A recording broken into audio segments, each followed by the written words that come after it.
Okay, in this video I am going to show you the relationship between a Ksp, so a solubility product, equilibrium, and delta G. So this really gets at how delta G can tell you something about equilibrium. So strontium hydroxide is a compound that is sparingly soluble in water. So what that tells you is that strontium hydroxide, some of it dissolves, some of it doesn't. And so we're set up at equilibrium. The equilibrium looks like this. So strontium hydroxide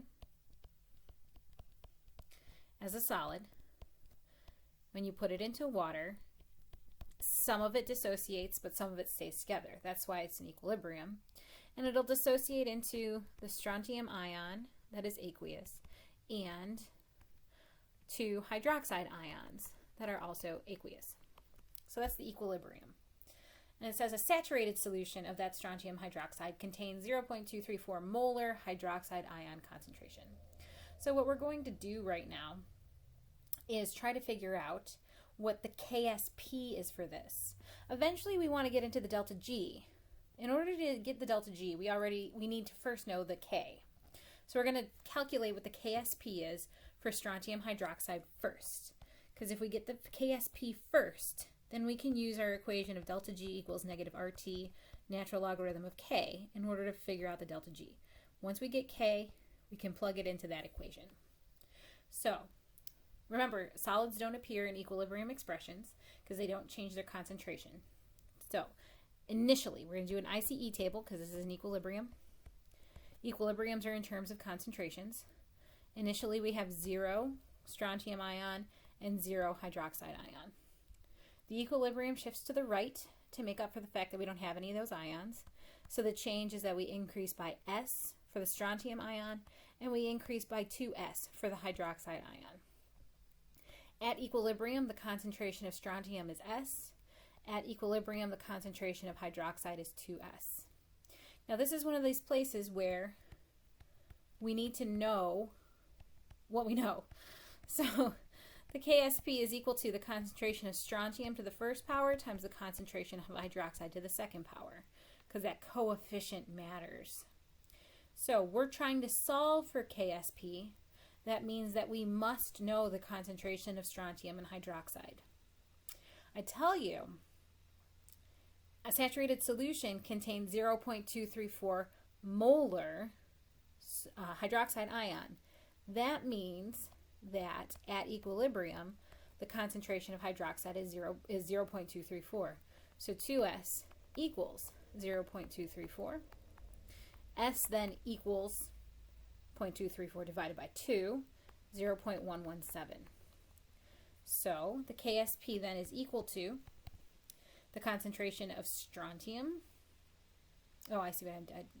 The concentration of the strontium ion. The concentration of the strontium ion is 0.117 times the concentration of the hydroxide, 0.234 squared. Let me just do that on my calculator real quick, make sure my notes are right. 0.117 times 0.234 squared. I got 0.00641. 0.00641. Beautiful. So that's what our Ksp is.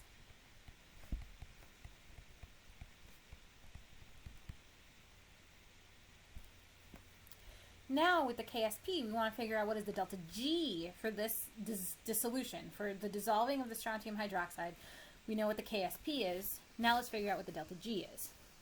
The delta G for this reaction is equal to minus 8.314. Remember, that's in terms of joules per mole Kelvin times T. We're going to do that at 298. I didn't make that super obvious, but we're talking about delta G degree. So delta G degree means that we're at 25 degrees Celsius, which is 298 Kelvin, times the natural logarithm of K, which is 0.00641. So negative 8.314 times 298 times the natural log of 0.00641. The delta G for this dissolution is equal to 12,512 joules per mole, which is the same as saying 12.5 kilojoules per mole.